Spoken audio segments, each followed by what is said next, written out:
Hello, my name is Mia, and I live in Austin, Texas. I'm 27 years old, and if you saw me walking past you on South Congress, you probably wouldn't look twice. I blend in. I like it that way. I work in marketing for a mid-sized tech company downtown, live alone in a one-bedroom apartment with creaky wooden floors, and spend most evenings curled up on my couch with takeout and a comfort show playing softly in the background.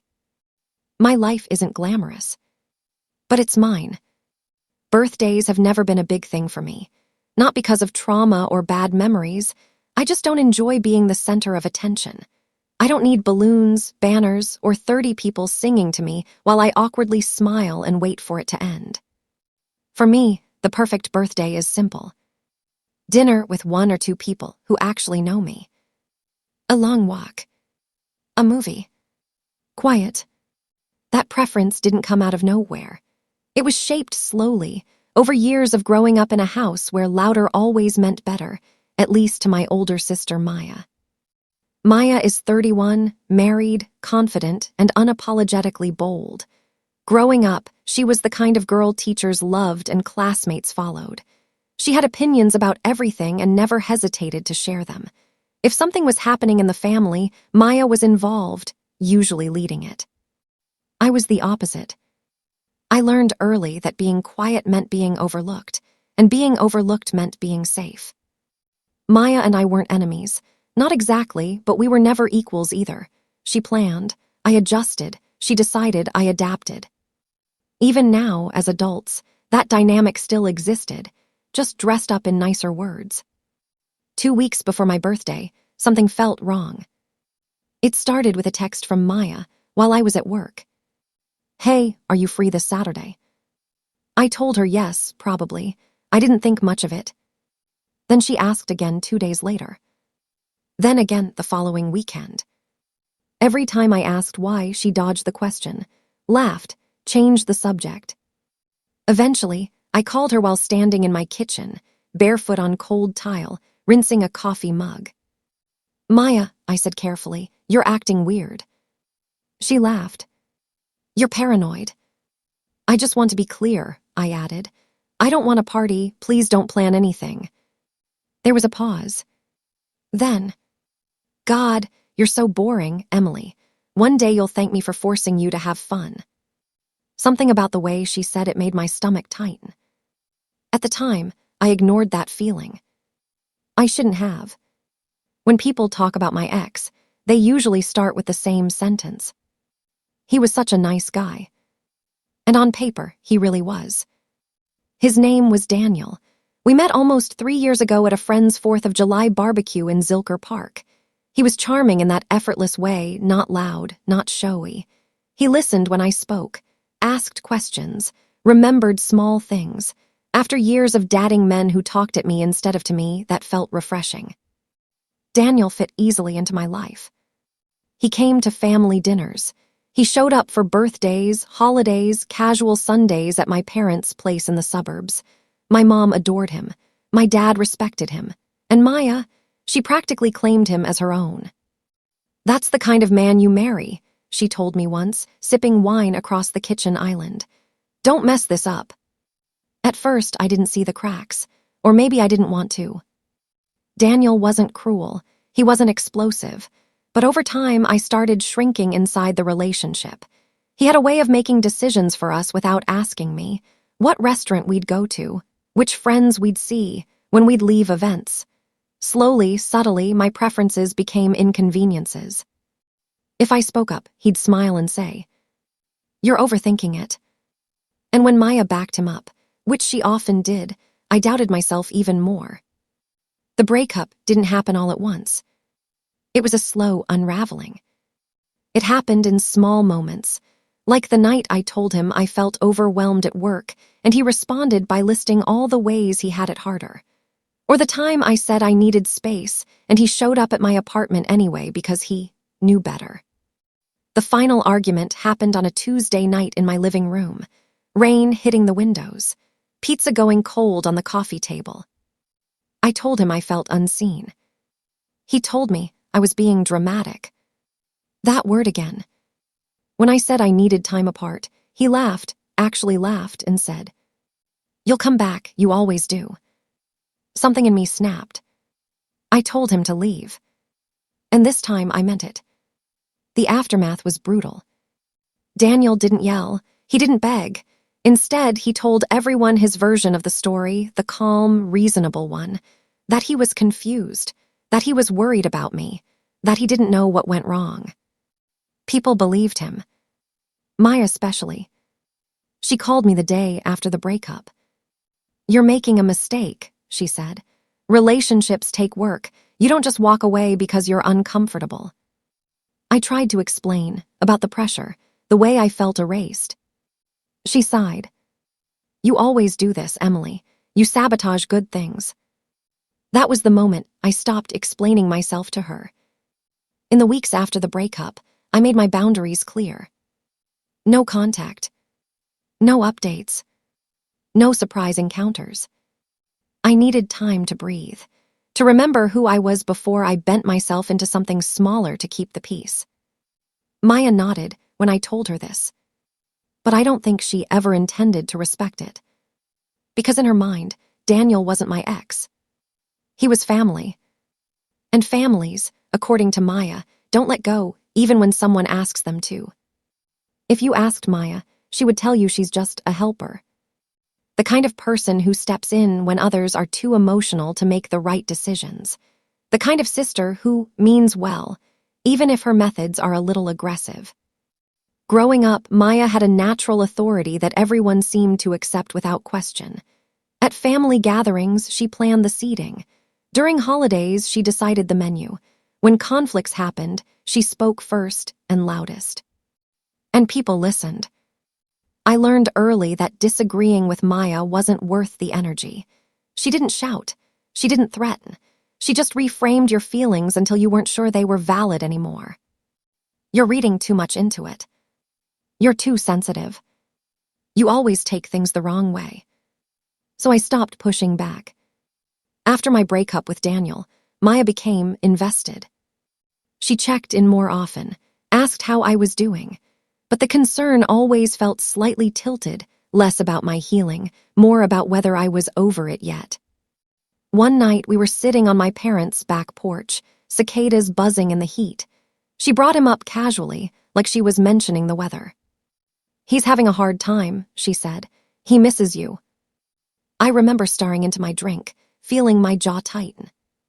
"I don't want updates," I said quietly. She waved her hand. "I'm just saying, you don't have to be so cold." Cold. Another word that stuck. The idea of the birthday party didn't come out of nowhere. I just didn't realize how early she started planning it. I found out later that Maya had been talking to my mom weeks in advance, telling her I needed a reminder of how loved I am, that I'd been isolating myself, that a big gathering would cheer me up. My mom trusted her. Everyone did. Maya created a group chat without me, picked a theme, asked people to keep it a surprise, told them not to worry, that I'd pretend to resist but secretly love it. She framed my discomfort as a personality quirk, not a boundary. Meanwhile, I felt it. That low-level anxiety that settles in your chest before something goes wrong. Every time Maya asked if I was free that Saturday, it felt like a test, like she was checking whether her plan could move forward. The day I told her again that I didn't want a party, she laughed too quickly. "You always say that," she said, "and then you have fun." But the truth was, I didn't. I just endured it. The worst part, she invited Daniel deliberately. She told him it would be good closure, that I needed a push, that seeing him surrounded by people who loved us both would soften things. She didn't tell me because she knew I'd say no. And she thought that once I was there, once everyone was watching, I wouldn't make a scene. That was the plan. Looking back, the signs were everywhere. The forced cheer. The secrecy. The way she talked around my feelings instead of listening to them. I just didn't want to believe my own sister would use my birthday as leverage. But she did. The night before my birthday didn't feel special. It felt off. I was sitting on my couch in my apartment, legs tucked under a blanket, the TV playing something I wasn't really watching. Outside, the city sounded normal, cars passing, distant laughter, life moving on like it always did. I remember thinking, tomorrow I'll just get through it. That was my mindset. No expectations, no excitement, just endurance. Then my phone buzzed. It was a text from Rachel, one of Maya's friends who'd slowly become part of my social circle over the years. "So, what are you wearing tomorrow night?" I frowned. "Tomorrow night," I typed back. "For what?" There was a pause, long enough for my heart to start pounding. Then, "Oh, I thought you knew." I sat up straighter. "What do you mean?" I wrote. Another pause. Finally, "Maya said it was a surprise party. At your parents' place. I'm so sorry, I thought you were in on it." The room felt suddenly too quiet. My hands were shaking as I typed. "A party." She started typing, stopped, typed again. "Yeah, family, friends, some of your coworkers. She asked everyone to keep it quiet." I stared at the screen, my stomach twisting. Then came the message that made my chest tighten, so hard it almost hurt. "Daniel's coming too." I dropped my phone onto the couch like it burned. I don't remember standing up, but suddenly I was packing my living room. Back and forth, bare feet on hardwood floors, my heart racing, my thoughts colliding. She knew. She knew. I called Maya immediately. She picked up on the second ring. "Hey," she said brightly, "what's up?" I didn't bother easing into it. "Is Daniel coming to my birthday party?" Silence. Then she sighed, like I was inconveniencing her. "Yes," she said, "and before you freak out." I cut her off. "You invited my ex to a party I told you I didn't want." She stayed calm, too calm. "Emily, relax. This isn't a bad thing. You two need to talk. It's been long enough." I felt my throat tighten. "You had no right," I said. My voice sounded smaller than I wanted it to. "You're ambushing me on my birthday." She laughed lightly. "You're being dramatic. You'll thank me later." That sentence hit harder than anything else. She admitted it then, casually, like it was obvious. "The party isn't just for your birthday," she said. "It's also so everyone can see Daniel again. You've been avoiding him long enough." I couldn't believe what I was hearing. "So you planned this," I said slowly, knowing I'd say no. "Well, if I told you, you'd ruin it," she replied. "Ruin it?" Not hurt me. Not cross my boundaries. Ruin her plan. The call ended with her angry and me numb. I sat on the floor after, back against the couch, phone face down beside me. I didn't cry right away. I just stared at the wall, breathing shallowly, trying to make sense of how something meant to celebrate me had turned into a trap. I felt stupid for trusting her. Stupid for thinking my no meant anything. That night, I didn't sleep. And somewhere between midnight and dawn, I made a decision. I woke up on my birthday before my alarm went off. That usually never happens. The room was still dark, early Texas morning light barely slipping through the blinds. For a few seconds, I forgot what day it was. Then it hit me all at once. The party, Daniel, Maya's voice telling me I'd thank her later. My chest tightened. I lay there staring at the ceiling, listening to my own breathing. My phone was on the nightstand, face down. I already knew what I'd see if I turned it over: messages, missed calls, fake excitement, pressure disguised as love. I didn't touch it. Instead, I got up slowly, made coffee, and stood barefoot in my kitchen watching the steam rise from the mug. 27 years old, I thought, and somehow I still felt like a child being told what to do. That's when something inside me hardened. Not anger. Clarity. I went back into my bedroom, picked up my phone, and powered it off.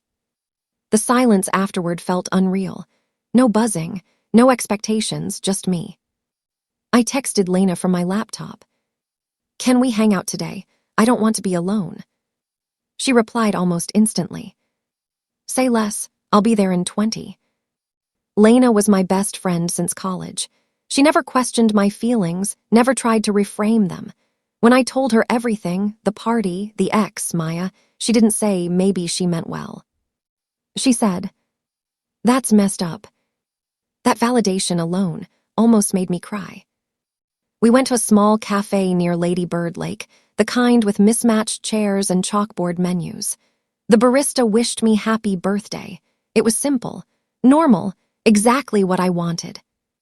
We talked about everything except my family. About work, about stupid TikTok trends, about nothing important. I felt lighter with every passing minute. After lunch, we walked along the trail by the water. The sun was warm. People jogged past us. Life continued. For the first time in weeks, I felt present. Meanwhile, though I didn't know it yet, the party was unfolding without me. Maya had gone all out.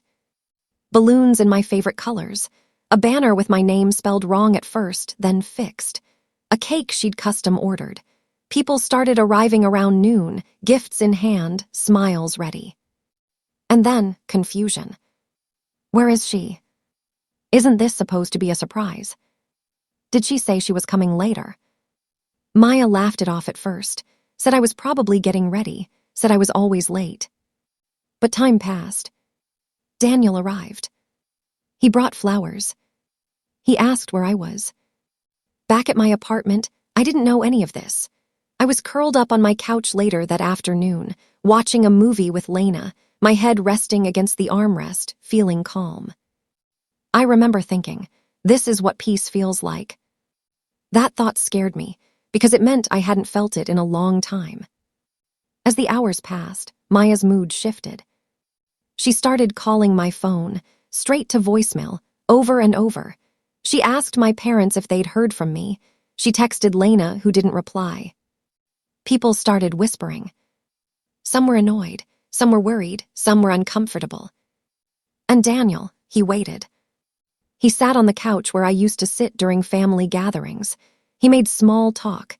He smiled politely, but every so often his eyes drifted to the door, waiting for me to walk in. I never did. That night, when Lena dropped me home, I hugged her longer than usual. "Happy birthday," she said softly. It was. It was close to midnight when I finally turned my phone back on. Lena had already gone home. My apartment was quiet again, the kind of quiet that feels heavier at night. I stood in my living room for a long moment, phone in my hand, thumb hovering over the power button. Part of me didn't want to know. But another part of me knew I couldn't avoid it forever. I pressed the button. The screen lit up, and within seconds, the phone exploded with notifications. The vibration didn't stop. Calls, messages, voicemails stacking on top of each other so fast I couldn't even read them properly.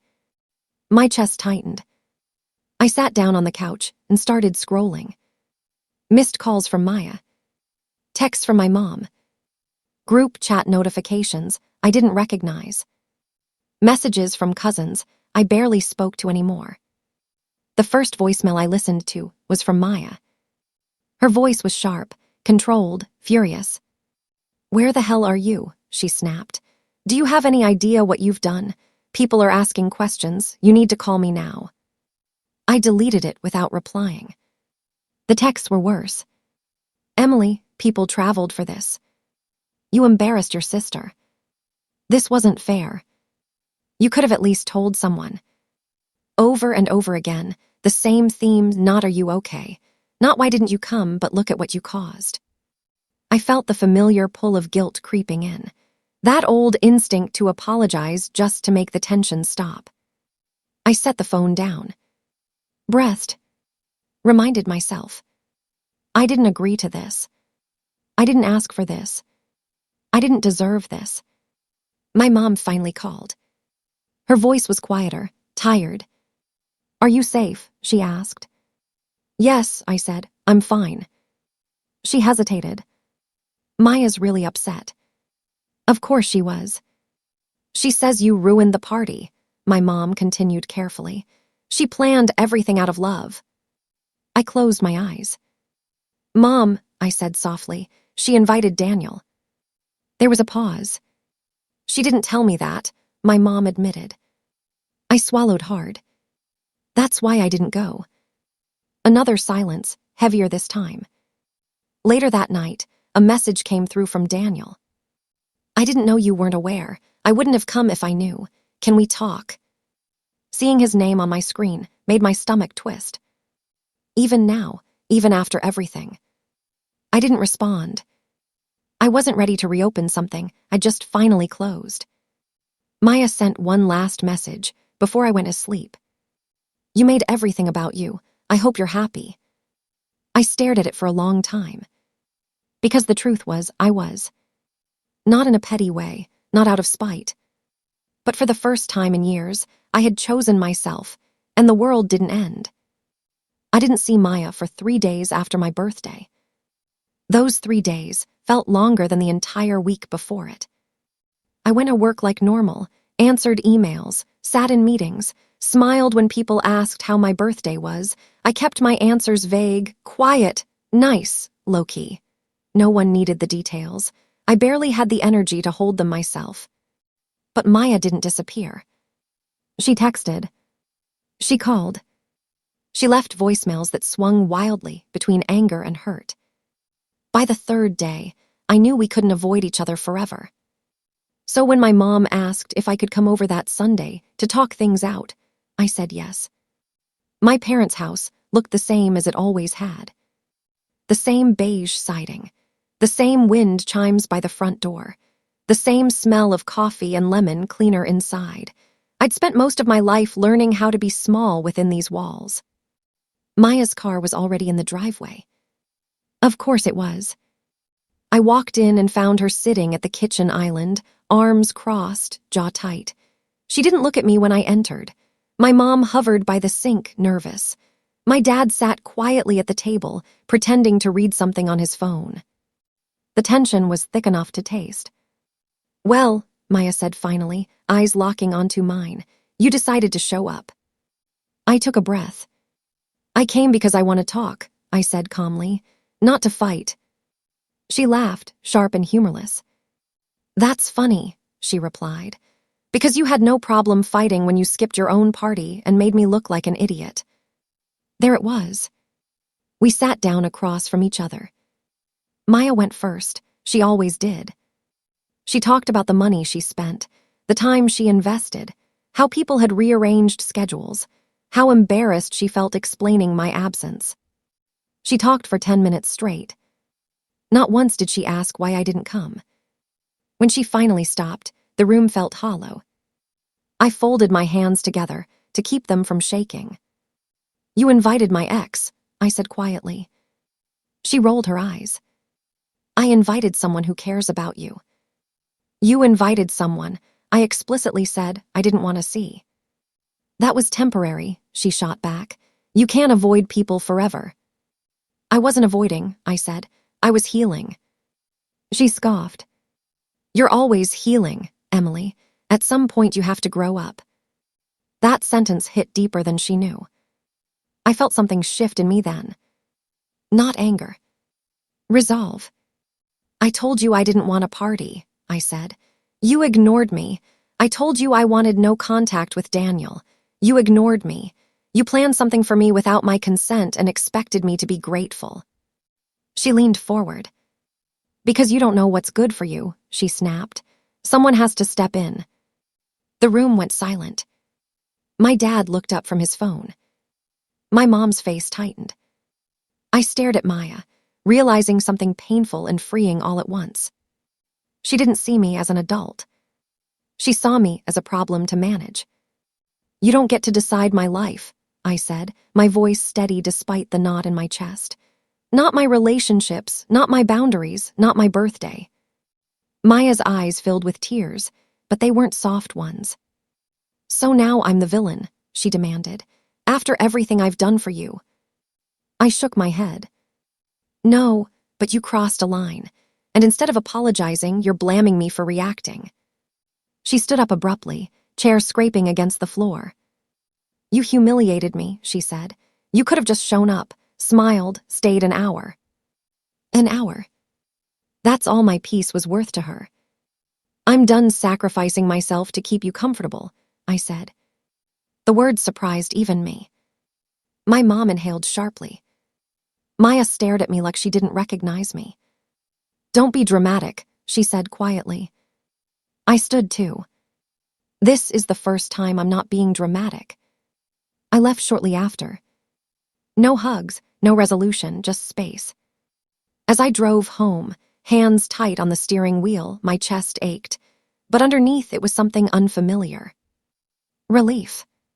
After that conversation at my parents' house, something shifted, not outwardly, but underneath everything. The calls didn't stop. They just changed tone. Where Maya had been loud and confrontational, the rest of my family became careful, soft, concerned, the kind of concern that doesn't ask what you need, it asks how quickly you can stop making things uncomfortable. My mom started calling in the evenings. Not to talk about the party, not about Daniel, but about Maya. She's really hurt, she'd say. She didn't sleep. She feels like you don't appreciate her. Every sentence carried the same unspoken message. Fix this. I listened. I nodded. I stayed quiet.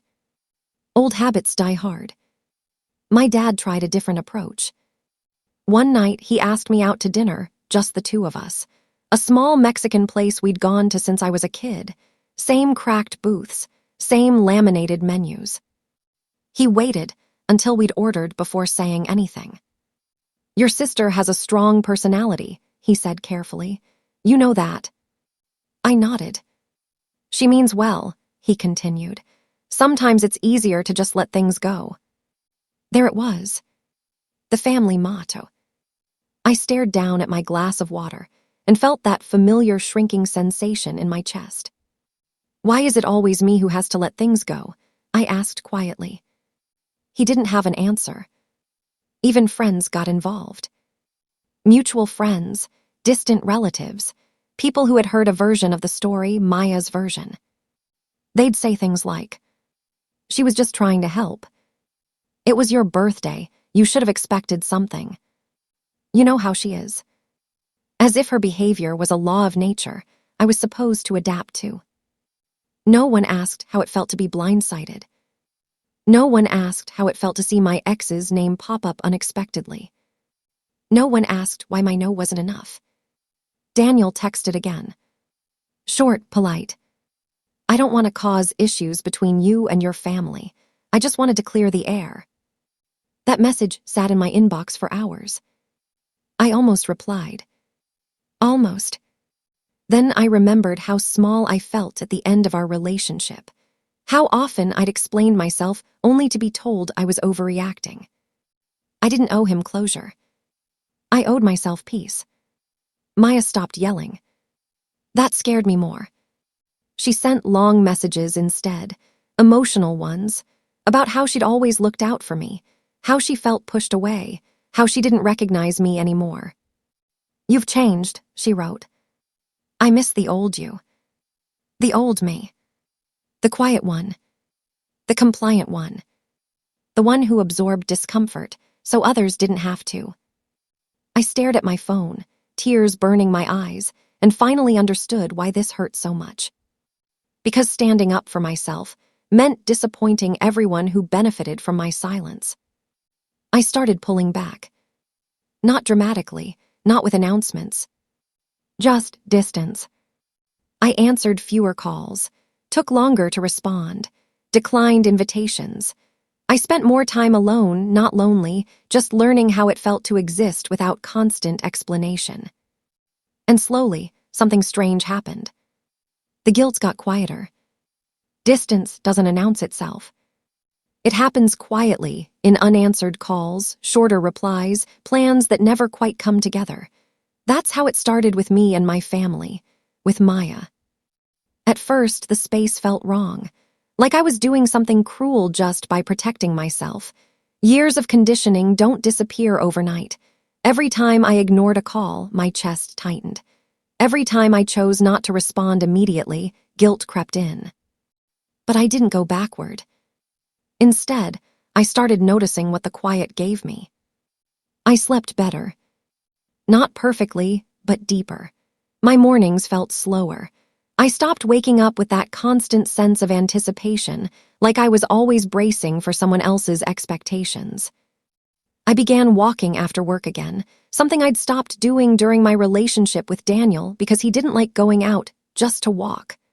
I'd forgotten how much I loved it, the rhythm of my steps, the city sounds fading into background noise, my thoughts finally having room to breathe. Sometimes I cried. Sometimes I didn't. Healing wasn't linear. Some days I felt strong and clear. Other days I felt like a terrible daughter, a selfish sister, a person who'd broken something that couldn't be fixed. On those days, I reminded myself why I'd done this. Maya didn't take the distance well. At first, she tried kindness.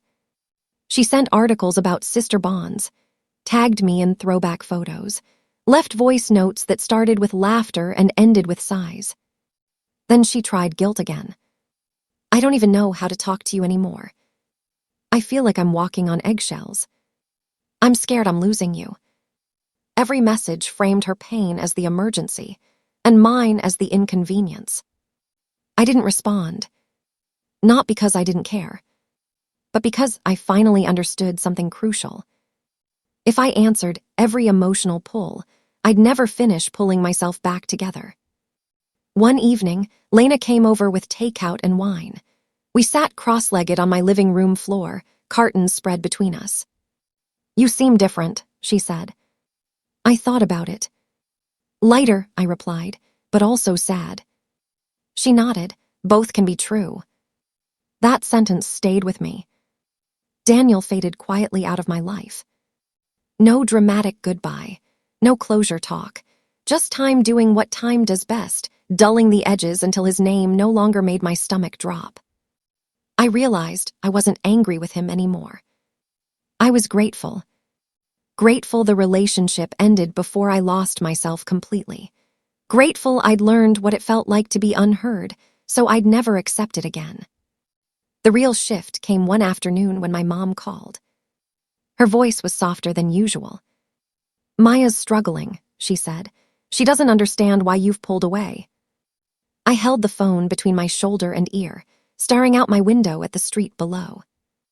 "I've tried explaining," I said. "She just doesn't like the answer." There was a pause. Then my mom said something she'd never said before. "I think we've always expected you to be the flexible one." My throat tightened. I didn't realize how much that cost you. It wasn't an apology, but it was acknowledgement. And sometimes, that's the first crack in a wall that's been standing too long. By the time Maya finally reached out again, really reached out, I wasn't desperate anymore. I wasn't waiting for her to understand. I was okay either way. And that changed everything. A month passed before I saw Maya again. Not because I was avoiding her on purpose, but because for the first time in my life, I wasn't rearranging myself to make space for her emotions. We met at a coffee shop halfway between our apartments, neutral ground, public, safe. She was already there when I walked in, sitting stiffly, hands wrapped around a paper cup she hadn't touched. She looked tired. Not dramatic tired, real tired. Like someone who'd finally run out of control and didn't know what to do with the silence. "Hey," she said. "Hey," I replied, sitting down. For a moment, neither of us spoke. Then she sighed. "I didn't think you'd actually stay away," she said quietly. That sentence told me everything. She hadn't expected change. She'd expected compliance, eventually. "I wasn't trying to punish you," I said calmly. "I was trying to protect myself." She nodded, but I could tell she didn't fully understand yet. "I thought I was helping," she said. "I really did." "I know," I replied, "but help without consent isn't help, it's control." She flinched at that word. I continued, my voice steady but honest. "My birthday wasn't about me. It was about fixing something you were uncomfortable with, and when I didn't play along, I became the problem." Her eyes filled with tears. "I just didn't want you to end up alone," she whispered. And there it was. Fear. "I won't," I said softly, But even if I did, that would still be my choice. She looked at me then, really looked at me, not as her younger sister to manage, but as a grown woman sitting across from her. I don't know how to do this differently, she admitted. I do, I said. It starts with listening and accepting no the first time. We didn't hug. We didn't magically fix everything. But when we left that coffee shop, something was different. For the first time, my relationship with my sister had boundaries, real ones. And I was finally standing on my own side of them. That night, back in my apartment, I sat alone with the lights low, city sounds drifting in through the window. I thought about the party I never attended, the relationship I didn't save, the version of myself who used to apologize just to keep the peace. And I realized something simple and powerful. I didn't lose anything that day.